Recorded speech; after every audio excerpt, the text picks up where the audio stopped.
आप लोगों ने सुना है। आज इस धरती पर आदरणीय हमारे मंत्री जी भी बैठे हैं, शांति बना करके इस गीत को। और नई बात बताऊंगा,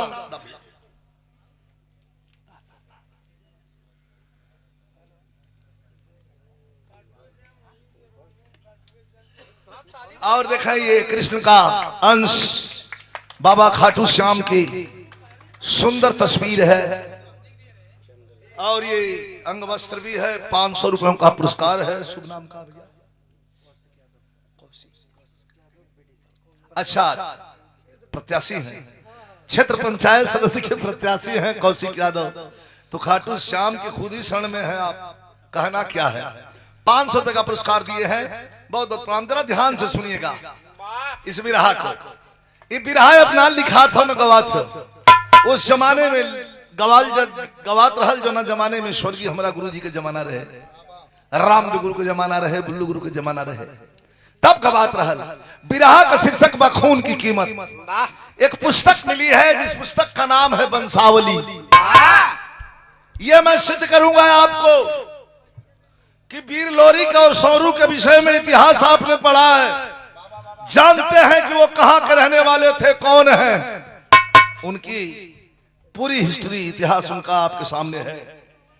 लेकिन एक इतिहास और, आल्हा उदल कौन थे?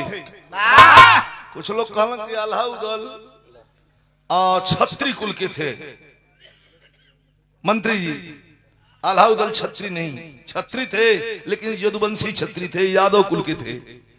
आल्हा उदल महोबा के नहीं थे। हमारी वंशावली बताती है, पुस्तक बताती है कि आल्हा उदल महोबा नहीं बल्कि आजमगढ़ के रहने वाले थे, जिस जिले में उजाला जी का घर है। यहीं से दक्षराज, हाँ दिखाई चंदू को इतिहास पर पढ़ ले हूं, बड़े पुराने आदमी हैं। यही तरह रही गई नहीं तनको हिलना ना ही खिला ना, भगवान कर तू खिया मत। हाँ उजाला नई रहलीन, एकदम बच्ची रहलीन जब गाँव तो तब वो ऐसा रहला। अब इनका शादी ब्याह हो गई, चल गए अपने घरे, लौट के अलिन, वहां से गावत बजाओ थे, तब वो तू ऐसा ना हुआ। आई लड़कोर हो जाए तब वो तू ऐसा। ला ला में कौन ताली बजाओ है भैया? सुना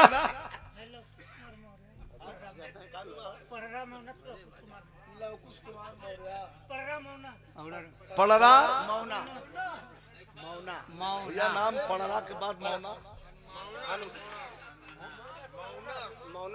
मौन लवकुश कुमार न। अरे भैया आशीर्वाद हो काफी हो, बैठल ला तो और प्रेम हम ले ले स्वीकार कर ले। इनका प्रेम है, इन्हीं लोगों का आशीर्वाद लगता है। नहीं तो जौने स्पीड में हम लड़ल लाली पूर्वांचल पर, गाड़ी चूर हो गई थी मंत्री जी, एकदम गाड़ी कंपनी वाले ने मना कर दिया कि ये नहीं बन सकती। लेकिन जिस गाड़ी में आपका कलाकार, आपका भाई, आपका बेटा था, एक हड्डी भी कहीं से क्रैक नहीं हुई। ईश्वर की कितनी बड़ी कृपा है। 10 दिन के अंदर मैंने मंच पकड़ लिया था। मैंने संतोष किया कि मैंने कुछ अच्छा किया है, और बुरा तो किसी के साथ किया ही नहीं। और इंसान हूं, हर इंसान से कहीं ना कहीं त्रुटि होती है, हमसे भी कहीं हुई होगी, लेकिन कोशिश होती है हमारी। भैया दिखा वहां से बोले कि यहाँ माइक लगल, हम 5 मिनट दे देते आके पर खड़ा होके अपन जितनी भड़ास होके निकालना, वहां से बैठ के सिरिंज से हमार खून मत खींचा। कहें कि तोहरे मत रोज सूत के हम यहाँ ना बैठल है, हम लगातार 3 महीना 90 दिन से लगातार गावत ही रही। आप लोग थोड़ा सा कृपा ना करिए तो हम 50% हम गाय दें, आप 50% आप लोग आशीर्वाद दे दें, साला 100% हो जाएगा। तब ना प्रेम इनाम पानी जैसे आवत हो ऐसे भेजल करा लो। तनी मन लगी और नहीं हो भेजवा तो गई करब, लेकिन ऐसे तनी मन लगेला। ये हमारे माननीय मंत्री जी मुन्नी यादव जी, जिला पंचायत सदस्य सिटी, ये 4 नंबर से इनकी बहू वर्षा यादव चुनाव लड़ रही है। हमारी शुभकामना है स्वामी जी विश्व गुरु भगवान का आशीर्वाद, माई विंध्यवासिनी की कृपा हो, मनोकामना पूर्ण हो। और फिर हम लोग गाने के लिए आए और ये फिर पुरस्कार दिया गया आदरणीय श्री चंद्र जी के भतीजा कौशिक यादव, बीडीसी पद के प्रत्याशी हैं, 500 रुपये दिले रहन। फिर पुरस्कार भेजो, बहुत बहुत धन्यवाद। तो यहीं से कहानी शुरुआत हुई।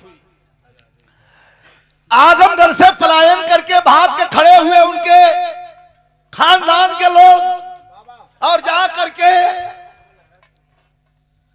महोबा में राजा परमाल के सेना में भर्ती हो गए। तो ईमानदारी तो रंग लाती है मंत्री जी। इतना ईमानदारी से जंग लड़ा कि राजा परमाल ने बिल्कुल अपने गले से लगा लिया और महोबा दे दिया इनाम में। वहीं अल्हा उदल नाम के 2 बच्चे जन्म लेते हैं और दोनों इतना वीर कि पूरा दिल्ली भी हिल रही थी। पृथ्वीराज चौहान का पैर हिलने लगा था, इतना बहादुर दोनों थे। वीर रस का प्योर वीर रस का भाव है। जरा सा 20-25 मिनट आपसे क्षमा चाहूंगा, बैठ जा विजय भैया। आइए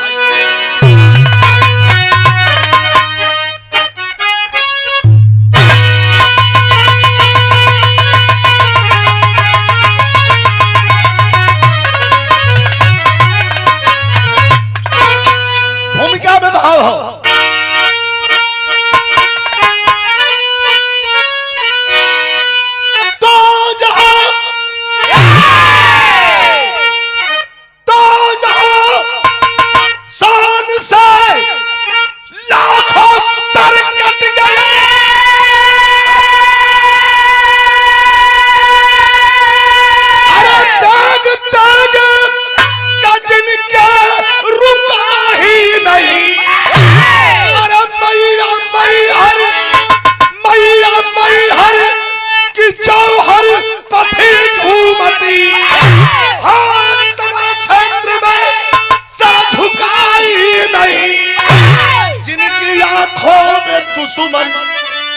जो पड़ गया अरे चींटियों की तरह वो मसल कर चले।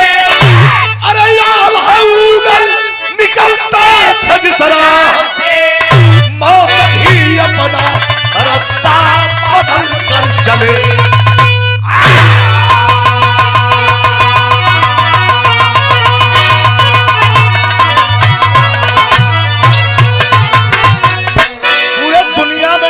बजा था, अब इस धरती पर कोई लड़ने वाला नहीं था।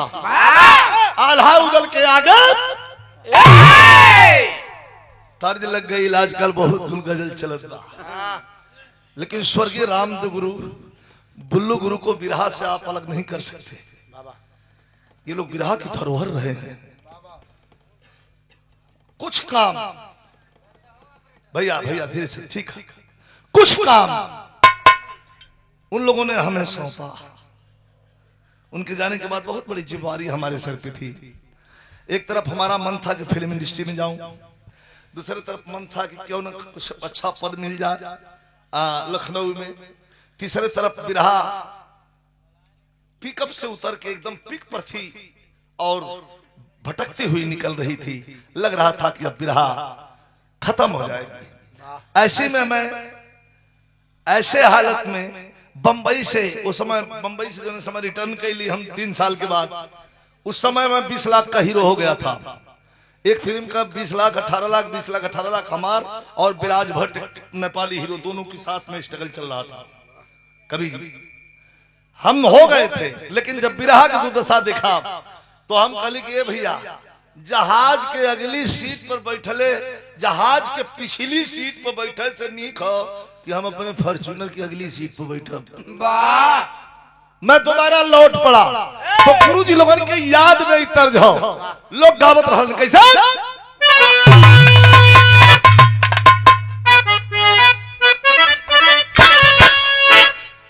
पंजाब के बोतल में, पंजाब के बोतल में कश्मीर का पानी है।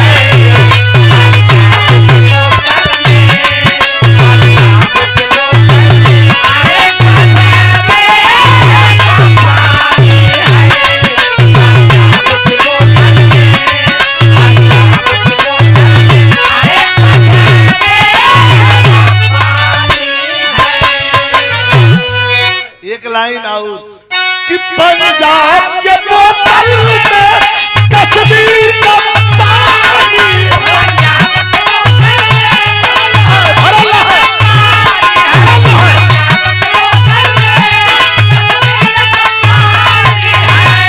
अरे कश्मीर का पानी है लखनऊ की नजाकत है नजाकत एक के साथ सीधा कहना राजन कि लखनऊ की नजाकत है जना की लठ से मरा था नजाकत का है कि लखनऊ की नजाकत है लखनऊ की नजाकत है अरे बॉम्बे की जवानी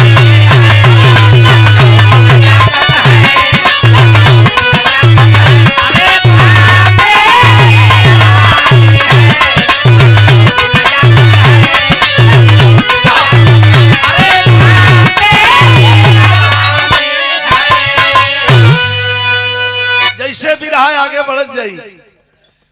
मुन्नी भैया आज के 30 साल पहले आप लोग के बाप के बैक 30 साल पहले क्या होता था बिरहा दिखाई हमरे बड़ा म्यूजिकल माइंड है बच्चा और बड़ा प्रेम बहुत सुंदर सिंगर है एक्टर भी है और मौका मिला तो जरूर हम भी कोशिश करेंगे तुम्हारे लिए। राजन बाबू के द्वारा ये रुपए की बरसात की गई ये प्रेम है शुभ आशीर्वाद धन्यवाद लेकिन ठीक है कोई बात नहीं भाव बड़ा बढ़िया हो वीर रस का भाव कि जंगसाली जवानों अरे तलवार पे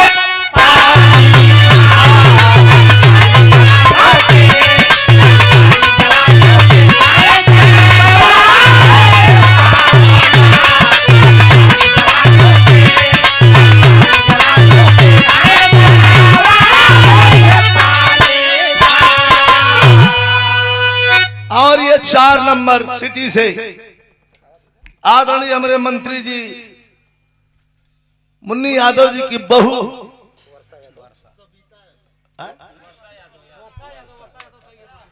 वर्षा यादव लड़ रही हैं चुनाव जिला पंचायत सदस्य पद का।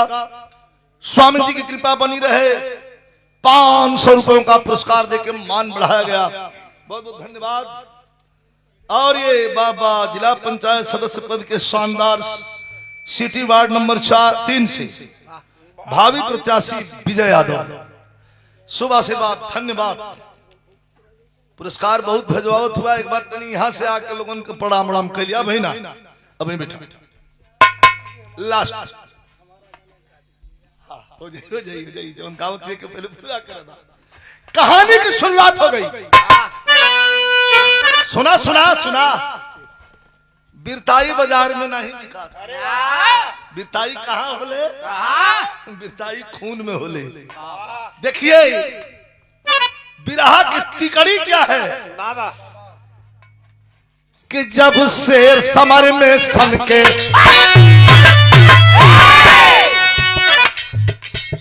जब शेर समर में सन के तब खन का खूनी खंजर जब शेर समर में सन के तब खन का खूनी खंजर गड़ जाए नजर में जो भी आ जाए मौत के मंजर। लेकिन दरबार लगल मोहब्बे में दरबार लगा मोहब्बे में बैठे आल्हा मतवाला दरबार लगा मोहब्बे में बैठे आल्हा मतवाला उदल मल खान बिराजे धन में सैयद ताला। एक तरफ आल्हा एक तरफ उदल एक तरफ मलखान एक तरफ परमाल पूरे लोग बैठे हैं 2000 लोग बैठे हैं। उसी में बातों की चली परिचर्चा कहानी शुरू हो गई। बातों की चली परिचर्चा आल्हा चिंतित हो बोले बातों की चली परिचर्चा आल्हा चिंतित हो बोले एक बात खटकती दिल में और राज हृदय का खोले। एक दुख है कौन सा दुख है तो छिड़ गई बहस फुलवा पे। फुलवा कौन थी? मोरंग देश की राजकुमारी और उदल का मेहरारू प्रेम ब्याह करके लेके आ फुलवा की। 14 साल बीत गया रहा, बड़ा प्रेम रहा पति पत्नी में। वही पर बहस छिड़ गई, कौने बात का छिड़ गई बहस फुलवा पर। बोले हैं सैयद ताला। उदल वीर बहुत बड़े हैं, देखा जहर कैसे आदमी उगिलेला, विष दमन कैसे करता है। छिड़ गई बहस फुलवा पर, बोले है सैयद ताला। छिड़ गई बहस फुलवा पर, बोले है सैयद ताला। नयन से मिला गोदी में एक वंश चलाने वाला। हाँ, उदल बहुत बड़े वीर हैं। लेकिन 14 साल से कवन घास छीलत हूँ। हाँ, एक ठे गोदी में इनके वंश नहीं भा, बहुत बड़ियार मेहना है। उदल तिरमिल आ गइलन, तलवार लगलन खींचे, कहलन काट ले तोहर गर्दन। उदल आल्हा रोक दिए, बड़का भैया बैठ जाओ, कौन सी गलत बात कह रहे हैं? ठीक तो कह रहे हैं। अब मौका मिल गल के सैयद ताला के। अच्छा तलवार निकालते तो वही पर एक बात और रट्टा रख दिया, तो सच्चाई बता दे तो पैर के नीचे से जमीन खिसक जाई। और सच्चाई सुने का अगर क्षमता हो तो सच्चाई सुनिहा, न सुने का क्षमता हो तो उठ के चल जाए यहाँ से। भरे महफिल में कैसे एक आदमी के बेइज्जत कर जाता हो। का कहलस ताला सैयद, सच्चाई है बा, है कोई कमी फुलवा में, है कोई कमी फुलवा में। क्या उदल की नामर्दी? हाँ जी, या तो फुलवा में कोनो कमी हुई, या तो उदल नामर्द हुई। ये बर्दाश्त नाहर के लिए, वीर के लिए बर्दाश्त वाली बात है। है कोई कमी फुलवा में, या उदल की नामर्दी। है कोई कमी फुलवा में, या उदल की नामर्दी। उदल फुलवा के साथ हम सब की है हमदर्दी।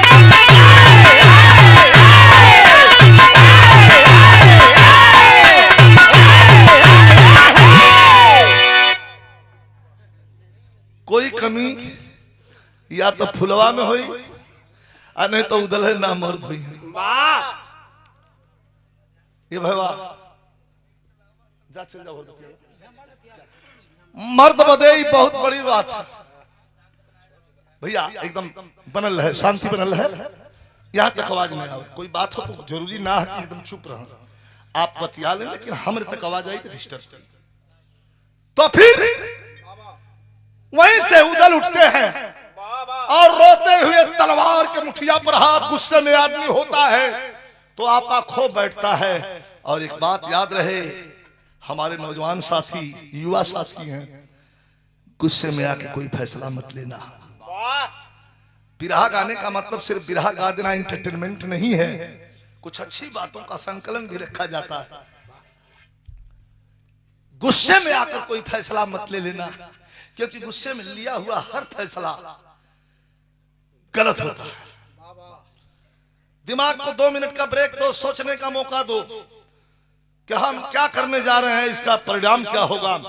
गलती नहीं होगी, थर्ड तुरंत चटपट तुरंत बैठा झला, गड़बड़ हुई। उदल रोते हुए समाज से उठे हैं और लाल लाल लाल करके आंख में आंसू लेकर के चल दिए। तो कवि जी भाव बड़ा बढ़िया लिखे, कैसे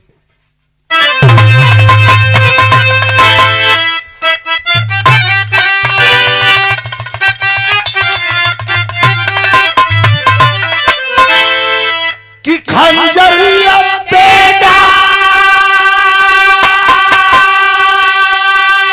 खंजर तेगा, कि खंजर तेगा से भी बढ़ के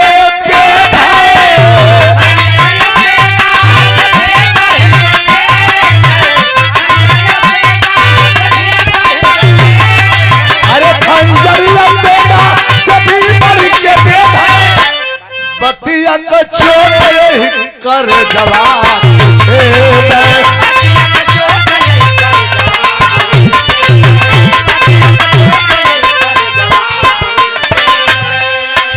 फैसला नहीं ले पा रहे हैं, जो ने काम बदे आप सबके मने करत है वह काम उदल कह देलन।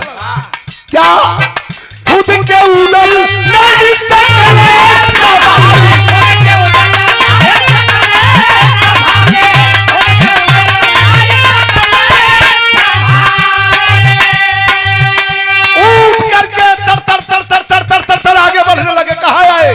राजमहल में आए जहां फुलवा रानी बैठी है, उनकी धर्म पत्नी बैठी है।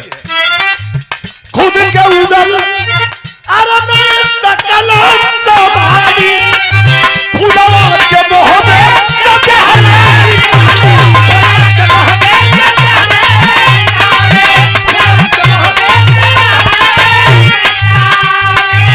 ला सौती को खुनुस कठौती मेहना के मारे बा आय अपना दुल्हन फुलवा के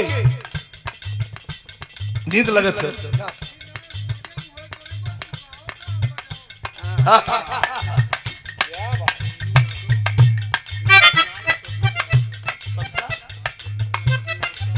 अच्छा वैसा बोला हमारे मुन्नी यादव भैया मंत्री जी के बहू, ये सिटी 4 से सविता यादव ना,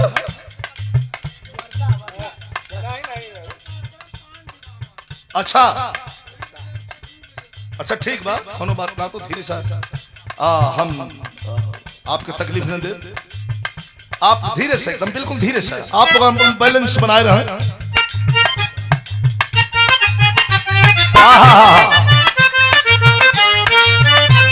एकदम ध्यान हमारे तरफ रहे।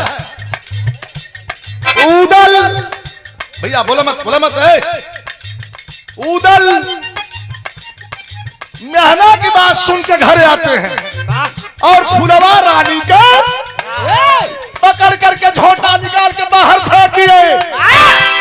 आई है कह के फेंकलन का, अरे मेहना का बतिया बतिया बतिया मेहनत का बतिया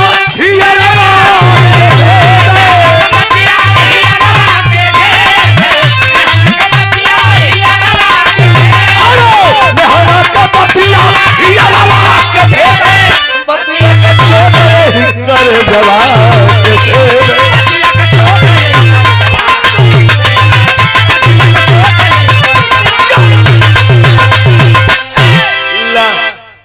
मेहना का बतिया ही अरवा के भेद। धीरे से भैया धीरे से, जौने दुल्हन से प्यार कैले रहलन, प्यार करके बियाह कैले रहलन, जान से बढ़ के जके मानत रहलन,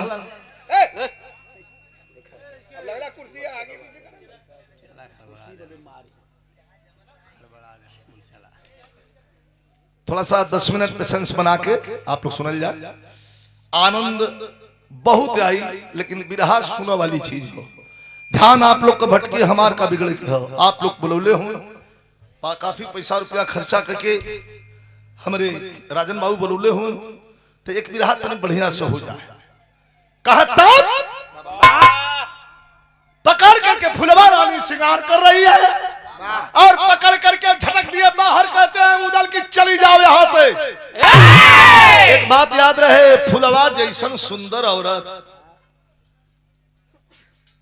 उस जमाने में कोई नहीं। एक फूल से तौलात रहल फुलवा कुंवारेपन में, उ तो उदल गईलन औरत बन के अपने प्रेम जाल में फंसा के बियाह करके लेके चले। टेरी हमरे उस्ताद गाँव कि उदल बने बहुरिया चढ़ल अंग पर पानी जवानी जिंदाबाद हो गई, निकाल दिए। जब बाहर फेंक दिए तो फुलवा हाथ जोड़ के कहे कि सरकार काहे कोनो गलती हो गई बा,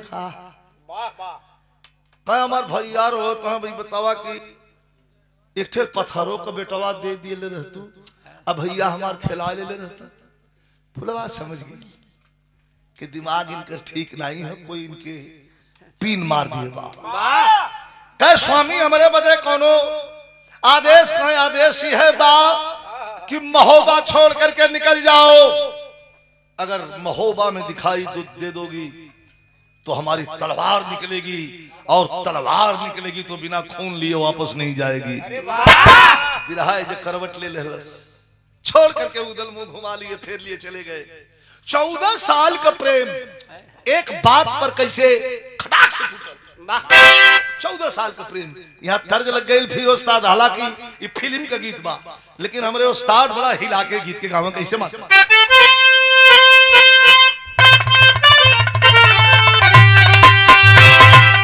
कि चढ़ाता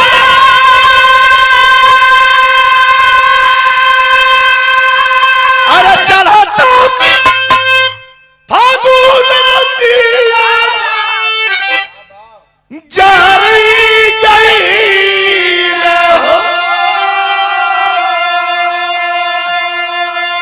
कि मोर सजना सनैया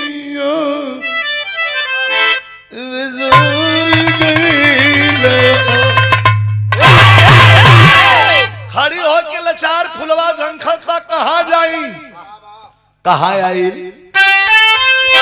कि लगी अरे लजीरा के मारे तो नहीं हारे के भटकत फुलावा बेचारी माई अरे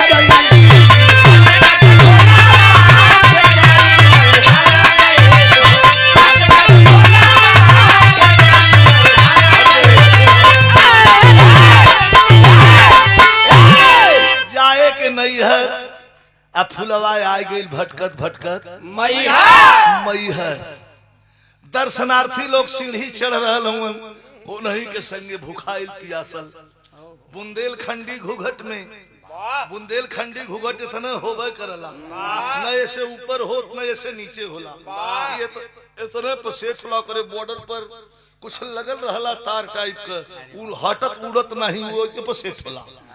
सुंदर फुलवा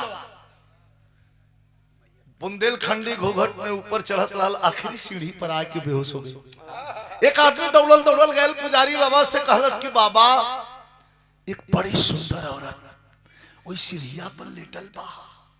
अरे इतनी सुंदर बा कि ओकरे गोरैया के अगवा सोनवा का गहनवा फीका लगत। पुजारी बाबा दौड़ के आते हैं। सिंगारिया बाबा हाथ में लोटा का पानी का जल छींटा देते हैं, और छींटा पानी के बाद जब होश में हुई फुलवा तो आंखों में आंसू है।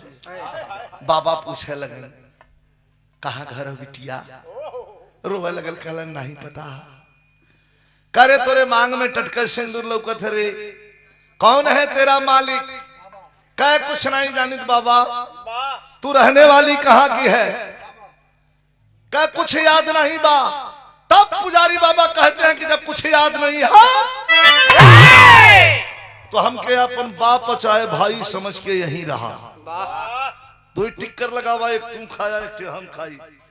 इंतजार करो, ये माई का धाम हो भगवती का, यहाँ तुम्हारे परिवार के लोग कहियो न कहियो यहाँ। तो कभी कहते हैं मैहर कहे, अरे मैहर कहे पुजारी बाबा, अरे देहलन सरनिया के हमारे रही के बितावा जिंदगनिया के फिर से उजाला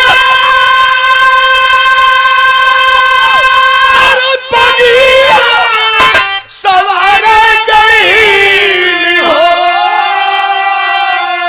कि भटकत